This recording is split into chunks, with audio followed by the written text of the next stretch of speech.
कैसे हैं आप सभी लोग। एक बार फिर से स्वागत है आपका हमारे YouTube channel study with Yogesh में।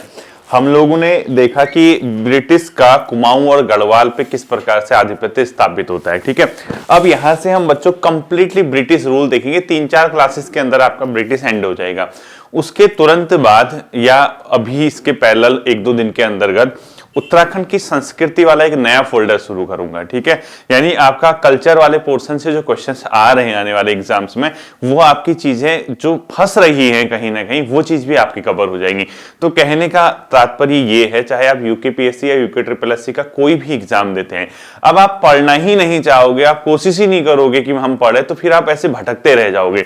आपको जिला सीरीज, उत्तराखंड परीक्षा वाणी, उत्तराखंड का economy survey, Vinsar year book, individual topic series, Uttarakhand का इतिहास, लगभग ऑलमोस्ट सभी चीजें मैंने क्या कराई हैं, कवर कराई हैं। और आने वाले समय में इकोनॉमी सर्वे फिर कवर होगा, विंसर ईयर बुक कवर होगी, और बाकी चीजें जो ट्रेडिशनल है वो चलते आ रही हैं। ठीक है, जीएस की क्लासेस बहुत जल्दी शुरू हो जाएंगी, तो कल्चर और जीएस की क्लासेस पे हम लोग इसके बाद काम करेंगे। बाकी आप जो उत्तराखंड के अदर चीजें हैं वो मैंने कराई हुई है, करंट अफेयर्स हमारा चल ही रहा है। ठीक है, अब डिपेंड बच्चों आप पे करता है कि आप चीजों को कैसे पढ़ पा रहे हैं, क्या कर पा रहे हैं। देखिए, ये उत्तराखंड का एक हल्का फुल्का मैप बना रखा है, जाना इस पे मत जाना कि ये कैसा बना है, क्या बना है। हम लोग क्या पढ़ेंगे, हेडिंग डाल दीजिए, आपको क्या पढ़ा होगा, कुमाऊं गढ़वाल पे ब्रिटिश शासन, यानी आपको पढ़ना है उत्तराखंड में अंग्रेजी शासन। ठीक है, लिखो उत्तराखंड में ब्रिटिश शासन, उत्तराखंड में ब्रिटिश शासन। ठीक है, हम यहां से अब लोग क्या कर रहे हैं बच्चों, शुरू कर रहे हैं, यानी उत्तराखंड में हम क्या पढ़ रहे हैं, ब्रिटिश शासन पढ़ रहे हैं। देखना, अब जैसे आपको पता है कि गोरखाओं से यहाँ पे इनका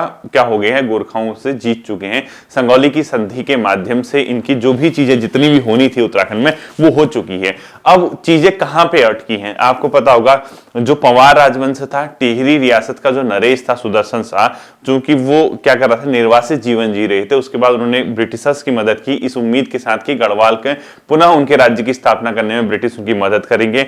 गोरखा यहां से चले गए संगौली की संधि के माध्यम से। अब रूल कौन कर रहा है, ब्रिटिश। अब देखिए, अब यहां पे सिर्फ गोरखा आउट हो गए। ठीक है, अब उत्तराखंड का जो ये मैप है बच्चों, इसमें सपोज यहां कहीं देखना, अब जो चमोली का इलाका है, इस इलाके से एक नदी फ्लो होती है, उसका नाम है अलकनंदा नदी। ठीक है, इस अलकनंदा, ये कौन सी नदी होगी, ये आपके समझने के लिए, ठीक है, अलकनंदा।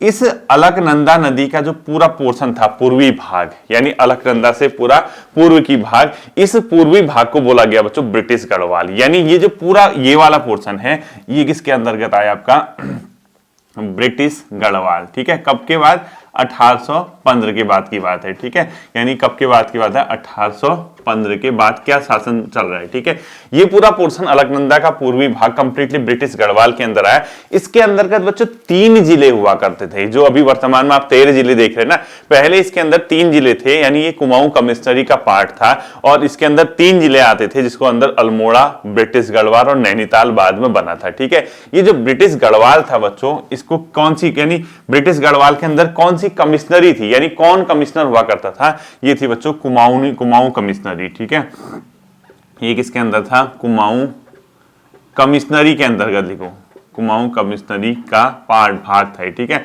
और इसके अंतर्गत 3 जिले आते थे, कितने, 3 जिले इसमें सम्मिलित थे। कब, 1815 के बाद। एक जिला जो बच्चों इसमें यहीं पे साइड पे लिखते रहे ना, एक जिला था अल्मोड़ा, दूसरा था ब्रिटिश गढ़वाल, जिसकी स्थापना की गई थी 1839 में। ठीक है, 1839 तक की कंडीशन है।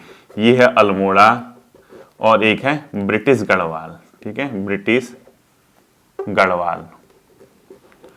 अगर आपको नहीं दिख रहा तो आप लिख लेना, 3 जिले थे, अल्मोड़ा और ब्रिटिश गढ़वाल। ये कंडीशन थी बच्चों 1839 की, अल्मोड़ा और ब्रिटिश गढ़वाल वाली कंडीशन थी 1839 की। ठीक है, यहां तक तो आपको शायद उम्मीद करता हूं दिख रहा होगा। अब 1891 में एक नया जिला बना, उसको बोला गया नैनीताल। 1891 में एक नया जिला बना दिया गया ब्रिटिश, इसके अंदर नैनीताल। तो 1815 की बात की कंडीशन क्या थी, अलकनंदा का पूर्वी भाग ब्रिटिश गढ़वाल कहलाया, जो कि कुमाऊं कमिश्नरी का एक भाग था, जिसके अंतर्गत 3 जिले थे, पहले अल्मोड़ा और ब्रिटिश गढ़वाल 1839 तक, और 1891 में नैनीताल भी क्या आ गया बच्चों, अस्तित्व में आ गया। ठीक है, इसके अलावा जो अलकनंदा के पश्चिमी भाग है, ये वाला पोर्शन, ये जो एक इलाका था, ये किसके अंतर्गत आया बच्चों, टिहरी गढ़वाल राज्य के अंदर। ठीक है, यानी ये कंप्लीटली आया टिहरी गढ़वाल राज्य। ये वाला जो पोर्शन है ये आया किसके अंदर, टिहरी रियासत या टिहरी गढ़वाल राज्य का पार्ट बना। ठीक है, ये कौन सा पार्ट बना? टिहरी गढ़वाल राज्य का। यानी 1815 की संधि जब हो चुकी थी, जब यहाँ से गोरखा चला गए थे, अलकनंदा के पूर्वी भाग को ब्रिटिश गढ़वाल बोला गया, जो कुमाऊं कमिश्नरी का एक भाग था, जिसके अंतर्गत 3 जिले थे। स्टार्टिंग में अल्मोड़ा और ब्रिटिश गढ़वाल 1839 तक, उसके 1891 में नैनीताल। उसी तरीके से अलकनंदा का जो पूर्वी भाग था, पश्चिमी भाग जो भी कहते हैं पूर्वी भाग, इसको बोला गया टिहरी रियासत का भाग, यानी टिहरी गढ़वाल राज्य था। ठीक है, अब इस टिहरी गढ़वाल राज्य में किसकी स्थापना की गई? परमार वंश की पुनः स्थापना। परमार वंश या परमार वंश जो भी लिखते हो की पुनर्स्थापना। ठीक है, परमार वंश ने इसमें रूल किया और ये मैंने आपको कंप्लीटली पढ़ाया है, यानी इसको मैंने आपको बताया है। ये जो परमार वंश था बच्चों 1815 से 1949 तक, जब तक कि टिहरी का भारत में विलय नहीं किया गया, ये यहाँ पे रूल कर रहे थे। ठीक है, और परमार वंश में कौन थे बच्चों? सुदर्शन शाह, भवानी शाह, प्रताप शाह, कीर्ति शाह, नरेंद्र शाह और मानवेंद्र शाह। ठीक है, परमार वंश में यहाँ पे जो रूल किया टिहरी के अंदर, वो किस किस ने किया? आप लोग चाहो तो लिख लो, मैंने आपको सब पढ़ा चुका हूँ। इसके अंदर किसने रूल किया? सबसे पहले सुदर्शन शाह लिखो, उसके बाद अपने आप में भवानी शाह लिखो, प्रताप शाह लिखो, कीर्ति शाह लिखो। ठीक है, सीरीज भी पूछता है। यहाँ पे रूल करने वाले थे बच्चों सुदर्शन शाह, उसके बाद आई भवानी शाह। ठीक है, सुदर्शन शाह के बाद किसने रूल किया? भवानी शाह ने किया।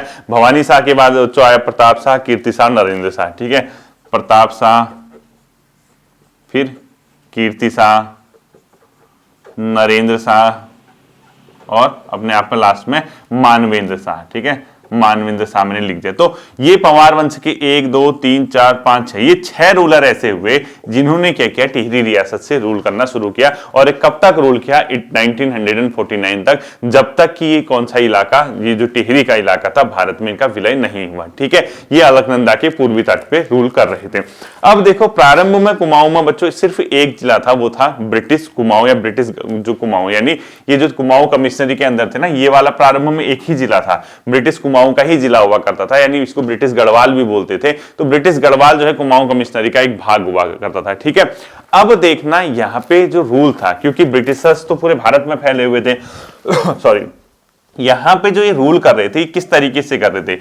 ये जो ये वाला इलाका, इसको लिखने की जरूरत है नहीं, मैं आपको नॉर्मली बता दूंगा। ये टिहरी का पोर्शन हो गया। ठीक है, ये वाला जो था इधर का, ये टिहरी रियासत का था, ये वाला टिहरी गढ़वाल का, टिहरी का गढ़वाल का ये पोर्शन था। अब देखना, मैं जो बताऊंगा वो लिखने की जरूरत नहीं है। ब्रिटिशर्स ने बच्चों 2 तरीके से रूल किया पूरे भारत में।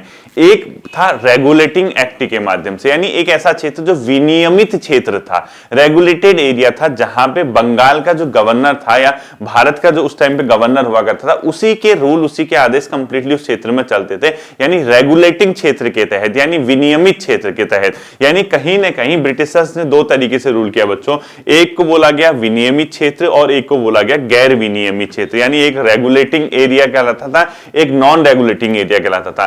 तो लेकिन जो कुमाऊं और गढ़वाल का जो यहाँ पे जो रूल किया ब्रिटिशर्स ने, वो गैर विनियमित क्षेत्र के रूप में किया, यानी वो डायरेक्ट वहां पे बंगाल के गवर्नर के आदेश नहीं चलते थे। इन जगहों पे लोकल जो इनके कमिश्नर होते थे या आयुक्त होते थे, उनके आदेश से काम बन जाता था। जरूरी नहीं है कि बंगाल का गवर्नर ही इसका, भारत का गवर्नर ही इनको आदेशित करे। ठीक है, तो इसे गैर विनियमित क्षेत्र के रूप में प्रशासित किया गया, अर्थात बंगाल प्रेसिडेंसी के नियम पूर्ण रूप से इस पर लागू नहीं होते थे और स्थानीय अधिकारी अपने नियम बनाकर इसको लागू करते थे। ठीक है, तो ये लिखो, इसमें लिखो 1815 के बाद, 1815 के बाद इस क्षेत्र को गैर विनियमित क्षेत्र के रूप में शासित किया गया। गैर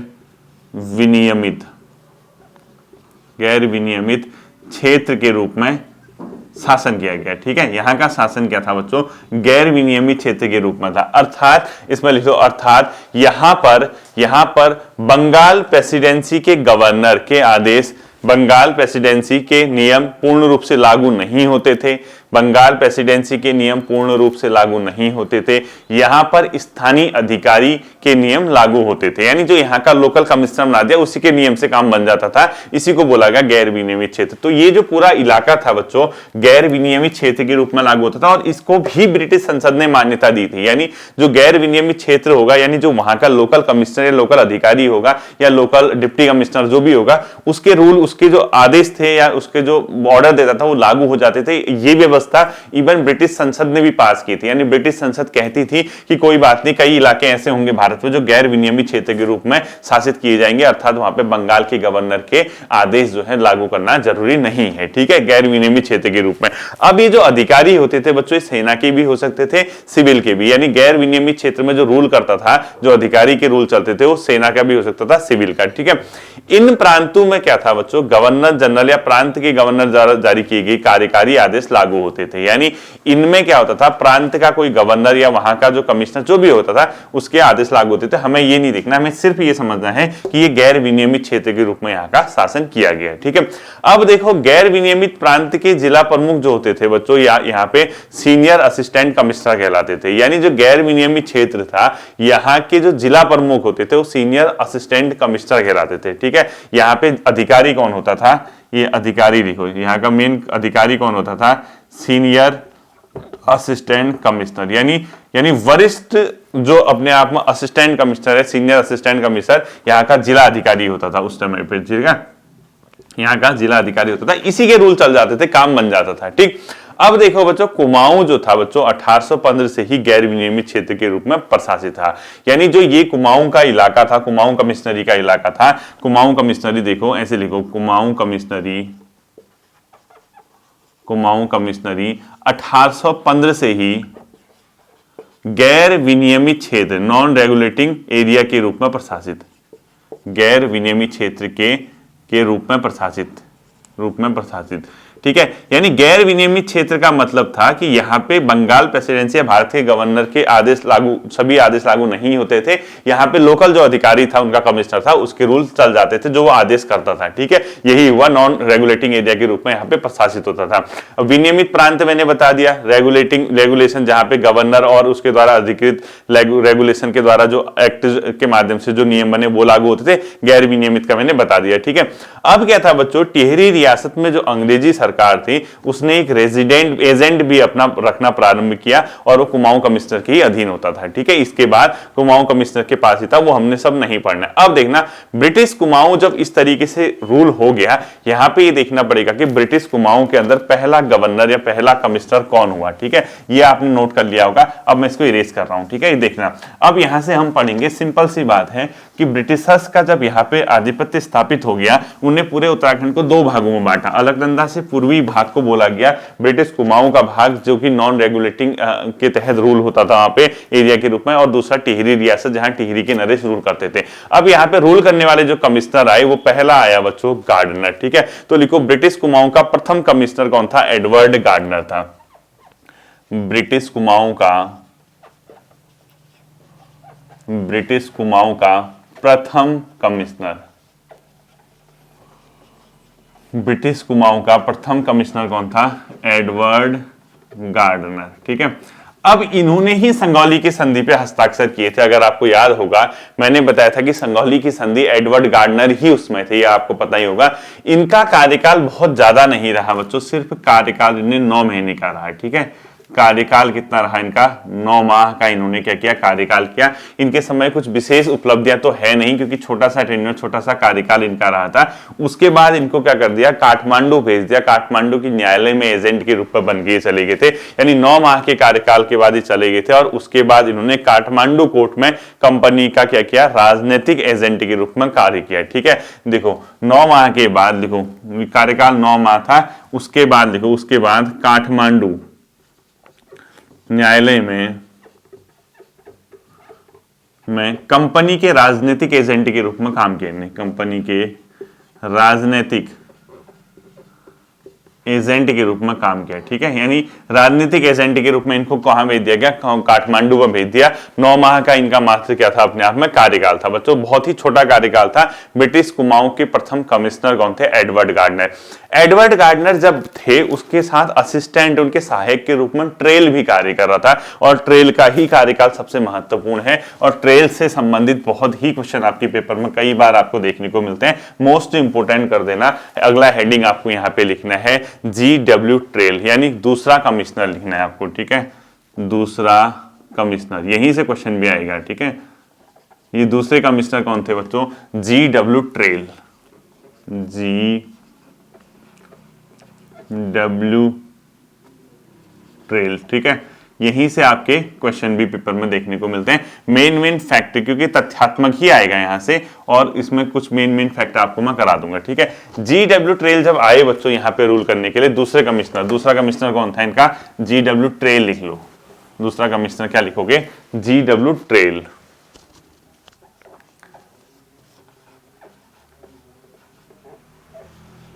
GW ट्रेल, ठीक है।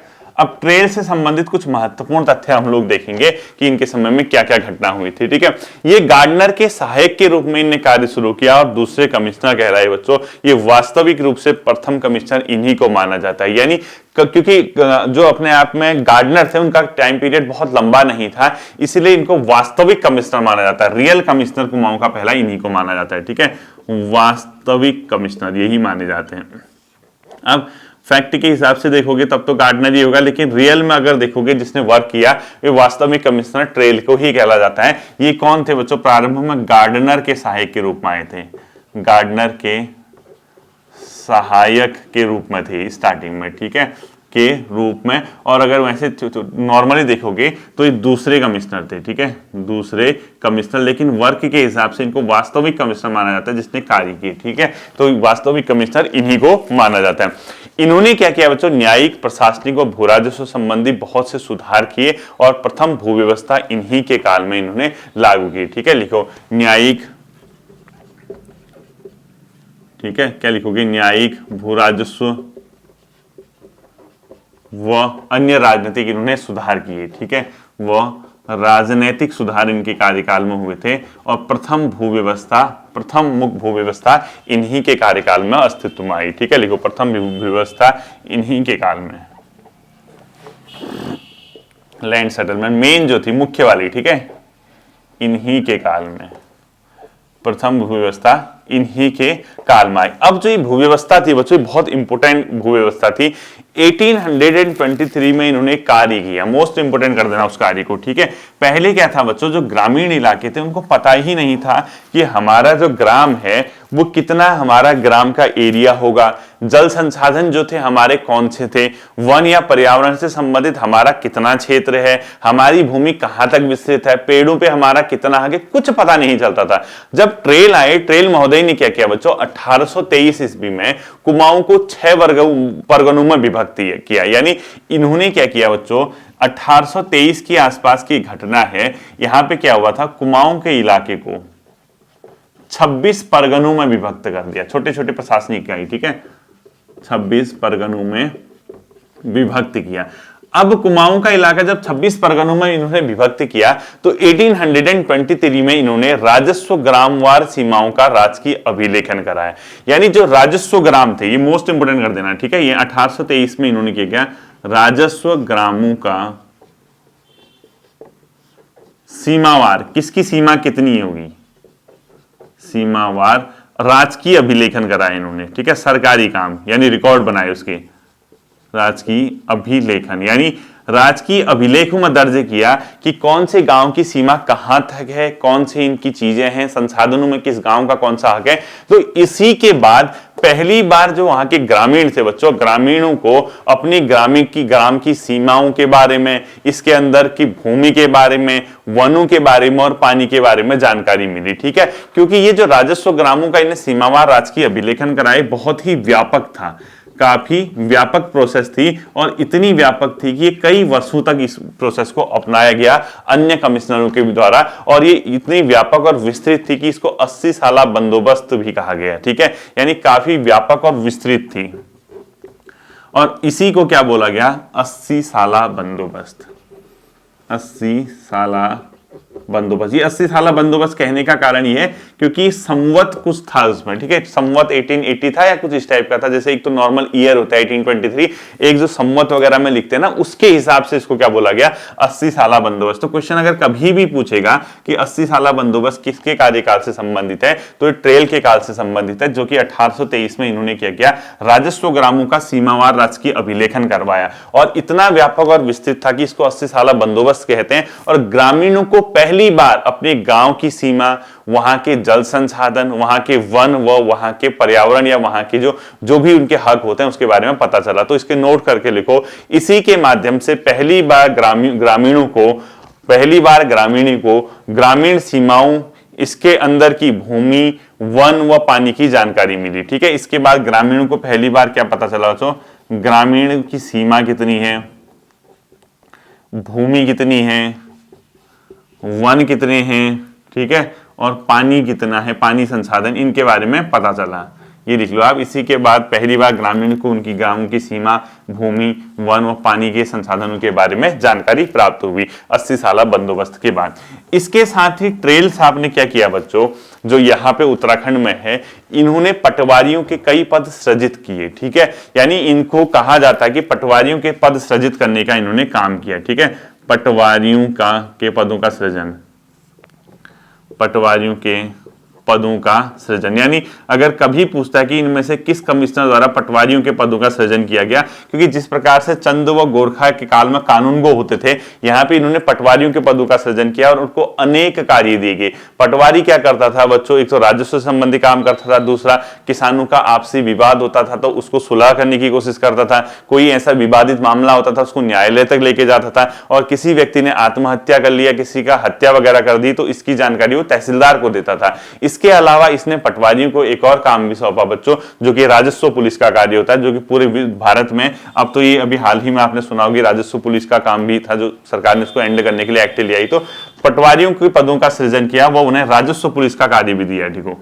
रेवेन्यू पुलिस, राजस्व पुलिस का कार्य। ठीक है, यानी इन्होंने क्या किया बच्चों, पटवारियों के पदों का सृजन किया और उन्हें राजस्व पुलिस का क्या किया, कार्यभार संभाला। ठीक है, राजस्व पुलिस का कार्य इनको दिया था, किसको, पटवारियों को। अब पटवारियों का कार्य क्या होता था, इसके नीचे ब्रैकेट में अगर आप चाहो तो लिख सकते हो। ये क्या करते थे, लगान वसूलना, आपसी लड़ाई को स्थानीय स्तर पर सुलह करना, यानी किसानों की या जिसकी भी होगी, ठीक है, लगान वसूल करना, आपसी लड़ाइयों का स्थानीय स्तर पर सुलह करना, दुर्घटना या आत्महत्या की सूचना तहसीलदार को देना, ये काम इसके होते थे। और साथ ही साथ इसने राजस्व पुलिस का कार्य भी किसको दे दिया बच्चों, पटवारियों को दे दिया। ठीक है, इसके साथ साथ ही इसने क्या किया, अनेक कार्यालय की स्थापना की, जिसके माध्यम से संचार व कृषि व्यवस्था में इसने सुधार किया। ठीक है, अगला पॉइंट लिखो, संचार व कृषि व्यवस्था में सुधार, संचार व कृषि व्यवस्था में सुधार किया गया ट्रेल के द्वारा। ठीक है, यानी इनके द्वारा संचार व कृषि व्यवस्था भी क्या की गई बच्चों, सुधार इसमें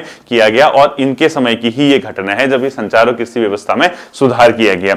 इसके साथ साथ इसने भारत तिब्बत व्यापार को भी प्रोत्साहित किया। अगला पॉइंट लिखो, भारत व तिब्बत व्यापार का प्रोत्साहन। भारत व तिब्बत के साथ, तो पहले से व्यापार चल रहा था, तो इन्होंने भी भारत व तिब्बत के व्यापार को क्या किया बच्चों, प्रोत्साहित किया। ठीक है, अगला पॉइंट लिखना, इंडो तिब्बत व्यापार को प्रोत्साहन करना।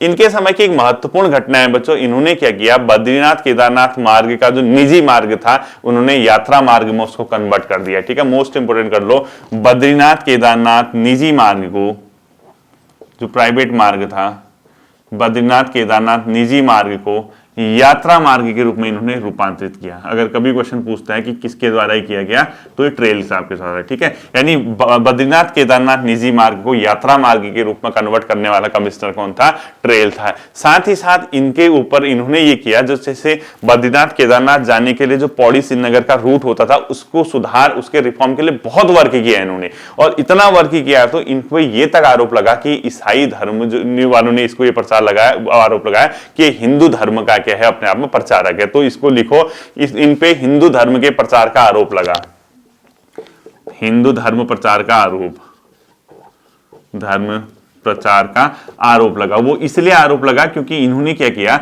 बद्रीनाथ केदारनाथ क्यों लगा, अगर ब्रैकेट में लिखो, बद्रीनाथ केदारनाथ हेतु पौड़ी श्रीनगर मार्ग के सुधारीकरण के दृष्टिगत, पौड़ी और श्रीनगर मार्ग के सुधारीकरण के दृष्टिगत बद्रीनाथ केदारनाथ मार्ग हेतु इनको हिंदू धर्म प्रचार का आरोप भी लगाया था ईसाइयों के द्वारा। ठीक है, इनका इतना ज्यादा इंटरेस्ट इस पे था। अब इन्होंने क्या किया बच्चों, नदी पे लोहे के सस्पेंशन पुल का निर्माण किया। लिखो, नदियों पे 1829-30 के आसपास नदियों में लोहे के सस्पेंशन पुलों का निर्माण, लोहे के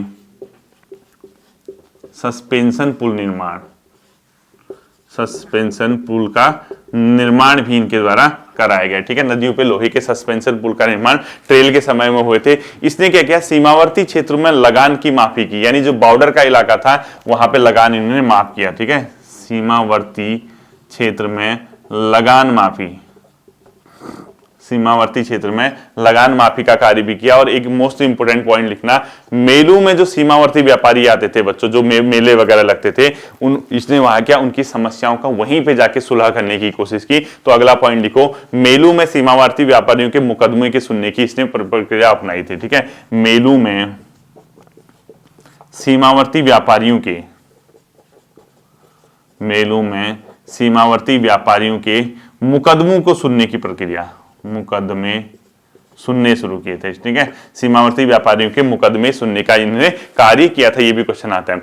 इसने क्या किया, जेल सुधार के तहत या अपराधों को रोकने के लिए अल्मोड़ा व पौड़ी में जेल बनाए थे 1816 और 1821 में, ठीक है। लिखो, अल्मोड़ा व पौड़ी जेल का इसने निर्माण किया था, अल्मोड़ा व पौड़ी जेल का निर्माण किया था इसने। अल्मोड़ा जो जेल हुई थी 1816 में, पौड़ी में जेल 1821 में, ठीक है। तो लिखो, अल्मोड़ा व पौड़ी जेल का इसके द्वारा निर्माण किया गया था। कम्युनिकेशन या डाक व्यवस्था में सुधार के लिए इसने क्या किया बच्चों, अल्मोड़ा से श्रीनगर के बीच डाक व्यवस्था शुरू की 1815 में। ये क्वेश्चन कई बार आ चुका है, ठीक है। लिखो, अल्मोड़ा से श्रीनगर के बीच डाक व्यवस्था, अल्मोड़ा से श्रीनगर के बीच डाक व्यवस्था इसने शुरू की थी, कब, 1815 में, ठीक है। अल्मोड़ा से श्रीनगर के बीच डाक व्यवस्था शुरू की 1815 में। एक बहुत इंपॉर्टेंट क्वेश्चन है, इसके द्वारा बच्चों सरकारी व्यय को नियंत्रित करने के लिए डबल लॉक व्यवस्था लागू की गई थी। लिखो, सरकारी व्यय को नियंत्रित करने हेतु डबल लॉक व्यवस्था लागू की गई, ठीक है। लिखो, सरकारी खजाने पर नियंत्रण हेतु डबल लॉक व्यवस्था लागू की थी, ठीक है। मोस्ट इंपोर्टेंट कर देना। और ये 1824 की ईस्वी की घटना है। डबल लॉक व्यवस्था में क्या होता था बच्चों, जो चाबी होती थी, ट्रेजरी दो लोगों के पास होती थी, एक डीएम के पास होती थी, एक कुंजी कलेक्टर रखता था, एक ट्रेजर रखता था, ठीक है। लिखो, डबल लॉक व्यवस्था, एक कुंजी कौन रखता था, डिस्ट्रिक्ट मजिस्ट्रेट यानी कलेक्टर रखता था, ठीक है। और दूसरी कुंजी कौन रखता था, ट्रेजर, ट्रेजरी वाला जो होता था। तो दो दो चाबियां रखी इसने, डबल लॉक व्यवस्था बोलते हैं उसको। तो ये दूसरी कुंजी ट्रेजर के पास रखता था। डबल लॉक व्यवस्था सरकारी खर्च पे नियंत्रण के लिए इसने लागू किया था, ठीक है। अगला मोस्ट इंपोर्टेंट क्वेश्चन लिखना, इसने चिकित्सा क्षेत्र में सुधार के तहत सबसे पहले देसी चिकित्सक यानी नेटिव डॉक्टर की नियुक्ति की थी अल्मोड़ा में। लिखो, इसने अल्मोड़ा में सबसे पहले देसी चिकित्सक की नियुक्ति की, इसने अल्मोड़ा में देसी चिकित्सक यानी नेटिव डॉक्टर की नियुक्ति की, देसी चिकित्सक की नियुक्ति की इसने 1833 में सबसे पहले अल्मोड़ा में, ठीक है। क्वेश्चन आ चुका है पेपर में, ये मैंने आपको पहले भी जिसने कराई थी क्लासेस, पहले जो आपने पढ़ा होगा, जो पुराने बच्चे हिस्ट्री के, उनने ये क्लासेस में पढ़ा होगा, ये क्वेश्चन भी आ चुका है। मैक्सिमम एक डबल लॉक वाली व्यवस्था नहीं आई शायद, अभी ये आ जाएगी भी। तो इसने क्या किया, सर्वप्रथम देसी चिकित्सक यानी नेटिव डॉक्टर लिख लेना इसको, 1833 में अल्मोड़ा में इसकी नियुक्ति की, ठीक है। इसके बाद जो कमिश्नर आए बच्चों, मोस्ले स्मिथ आए, वो कुछ ही टाइम तक रहे, ठीक है। नेक्स्ट कमिश्नर आए मोस्ले स्मिथ, मोस्ले स्मिथ, बहुत कम कार्यकाल इनका रहा और बहुत ज्यादा इंपोर्टेंट भी इनका कार्यकाल नहीं रहा था, स्थानापन्न थे। और उसके बाद जो आए तो जॉर्ज गोबान आए, उनका भी कार्यकाल बहुत ज्यादा नहीं रहा, ठीक है, जॉर्ज गोबान। तो इसमें लिखो, नेक्स्ट कमिश्नर लिख लो मोस्ले स्मिथ और जॉर्ज गोबान, ठीक है। मोस्ले स्मिथ और जॉर्ज गोबान, ये दो कमिश्नर आए ट्रेल के बाद। अब इनका कार्यकाल बहुत ज्यादा है नहीं। इसके बाद हम देखेंगे लुसिंगटन, ठीक है। लुसिंगटन के कार्यकाल से संबंधित महत्वपूर्ण घटनाएं देखेंगे। तो ये था बच्चों गार्डनर और ट्रेल का कार्यकाल और इससे संबंधित फैक्ट है, ठीक है। आई होप कि ये चीजें आपकी समझ आई होंगी, आप इसको रिवाइज करना। फिर मिलेंगे अगले सेशन पर, अपना ध्यान रखिएगा। Thank you.